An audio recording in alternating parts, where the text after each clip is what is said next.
Brakati Yahweh, Brakati Yahushai, Brakati Yahweh, Brakati Yahushai, Brakati Yahweh, Brakati Yahweh, Ba'ashim Yahushai, Ba'ashim, Chak that belongs to the apostles and the elders of Great Millstone True Well. Salutations to the whole elect out there. You Akim to Zadakim that do this thing in the utmost truth and sincerity. I'm the priest Shaman. This week's topic is going to be entitled "The Destruction Will Be Discussed Forever." All right, the coming destruction of America. It's written in the book of Jeremiah. Let me actually go to that real quick. Let me see if I can get that. Pardon me, I didn't have it here. It's Jeremiah.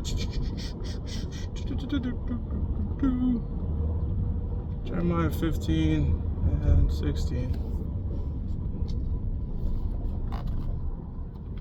It's not that. Let's try Jeremiah 16 and 15.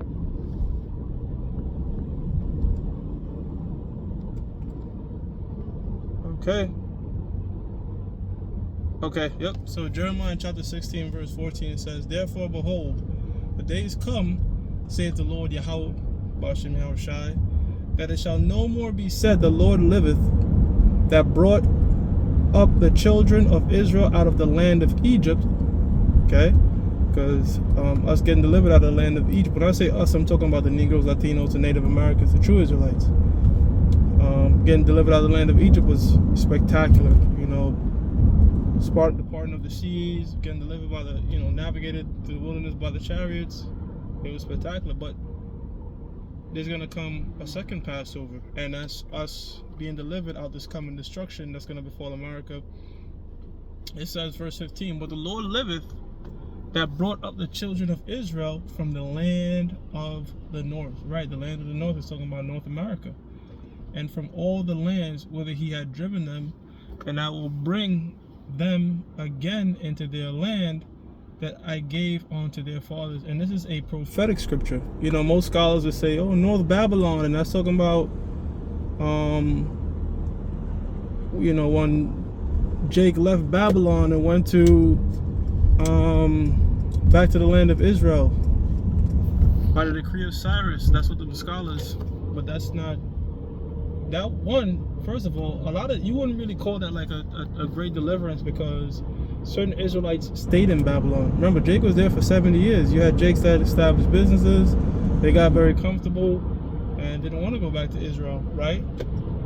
So it's not talking about that. It's talking about the modern day Babylon. This is the land of the North America, because when we get delivered out of here, ain't no Israelites going to be sticking around, okay? Either you're going to be the elect, or you're going to stay here and burn. And that's what's going to come to pass. So when this does come to pass, it's going to be discussed forever, as the title says. Sometimes we do shows after shows on the destruction, but then you have to put things in retrospect. Some of the great destructions and deliverance that Yahweh Shemiah spoke about, not only did the prophets repeat them for decades before they came to pass, but they're still discussed unto this day. Now, this is the book of Jude 1 and 6. It says, "And the angels which kept not their first estate like real estate, a house, when you go to the word body, it goes back to the word bodeg, which means house. So our first bodies, okay? Angels which kept not them angelic bodies, okay? But left their own habitations, he hath reserved into everlasting chains under darkness." Right, so what does that mean? The angels, the elect angels, were no longer in the angelic glorious bodies, all right, which cannot sin, but got put into these chains of darkness, which is his flesh, okay, which is prone to go off. It says, "He hath reserved in everlasting chains under darkness unto the judgment of the great day." The great day is the topic of this lesson, the coming destruction of America and the deliverance. 7. "Even as Sodom and Gomorrah and the cities round about them in like manners,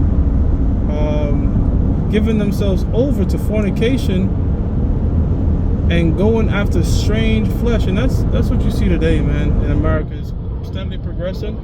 They use gradualism to normalize things that are sexually profane, okay, not only do they normalize it, they make it acceptable, and then they hold it in high esteem.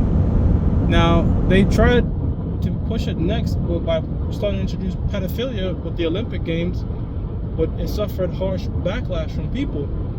But them people, they weren't apologetic. You know, mocking the so-called, well, not so-called, mocking the Last Supper.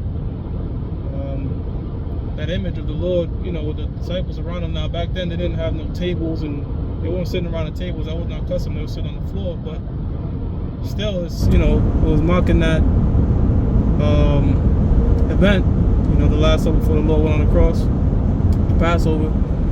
And they had trans, it's just niggas with wigs and beards on, you know what I'm saying? You can't transition into another gender. Genesis 5:2, male and female created he them.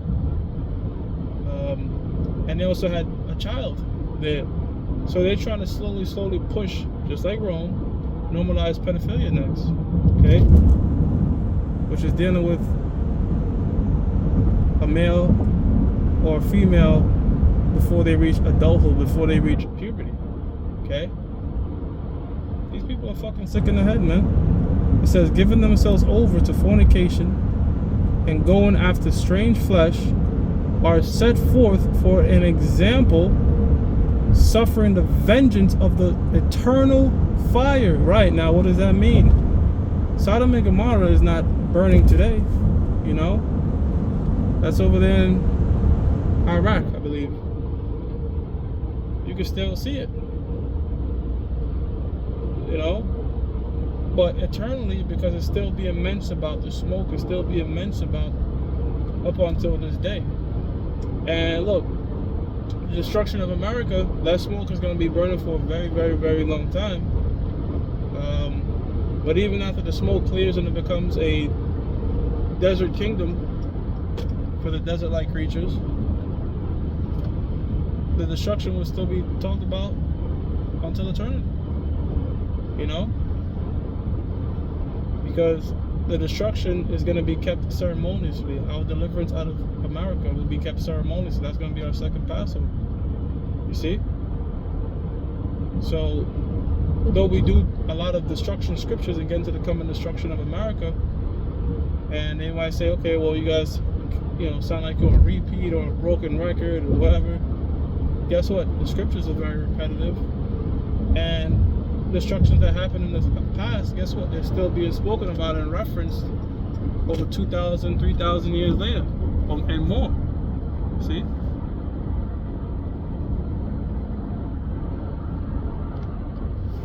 Malachi 4:1.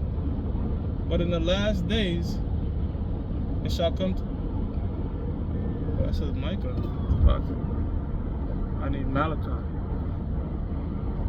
Well, let me jump to Isaiah 66 and 15 real quick.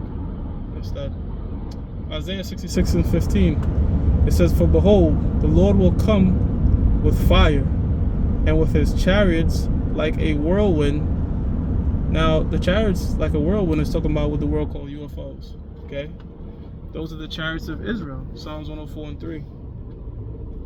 Those chariots are able to issue out laser beams. Okay? And they will. It says, for behold, the Lord will come with fire, and with his chariots like a whirlwind, to render his anger with fury, and his rebuke with flames of fire. Right, and his rebuke with flames of fire, concentrated heat. From what? From them chariots, man. America's gonna get melted to a crisp.